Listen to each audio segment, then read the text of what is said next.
Bună dimineața! E dimineață când Bobo începe a se întinde zgomotos. Străging și iar străging. Pițele moi se întind într-una și sunetul glorios de a fi avut un somn din cel mai sănătos își face auzită băzeța.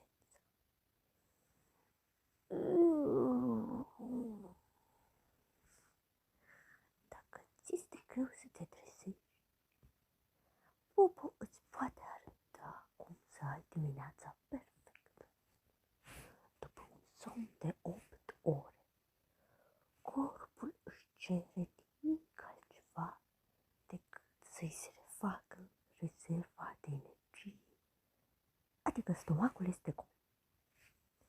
Și Bobo nu face nimic altceva decât să semnaleze cudurându-se cu blănița pufoasă în sus și în jos, la cap și la picioare, plimbându-se prin pat, că este foame. Până te trezești. Apoi, imediat ce te-ai ridicat din pat, de asemenea, se foșnește cu codița pe lângă picioarele tale, salută ușa vitează să te acompanieze la bucătărie. Și asta e nimica toată pe lângă atunci când litiera nu este plină cu nisip curat.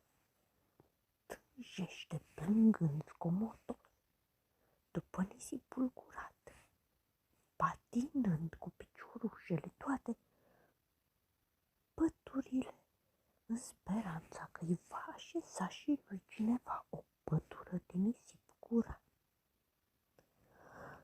După se strecoară mulțumit pe calorifer să se spele și ziua poate fi din nou cea mai bună dintre cele mai bune zile. La fel și noi suntem predispuși a fi iritați și mohorâți când nu mâncăm. Este indicat când îți vine să te ceți cu cineva să mănânci atât.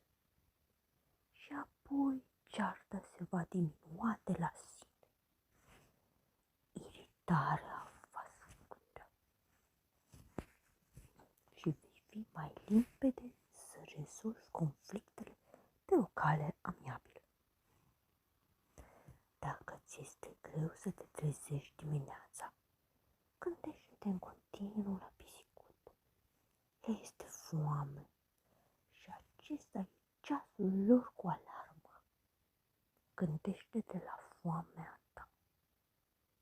Ce anume te așteaptă în lapul din bucătărie, gustos și pe săturate. Nici nu trebuie să faci gălăgie. Păstrează liniștea nopții în capul tău până te trezești. Piciorușele pisicuțelor așa fac. Întreaga zi pășesc cu telefonul pe silențios. Motorul lor este cel mai silențios dintre ultimele modele. Tup, tup. Întreaga zi în pași grațioși.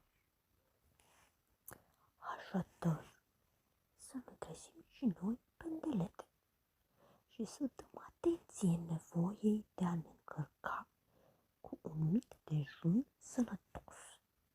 Mai presus și înainte de toate, să insistăm pe lângă căpușorul nostru să se trezească înainte cu câteva minute să pregătească un mic dejun nutrițios.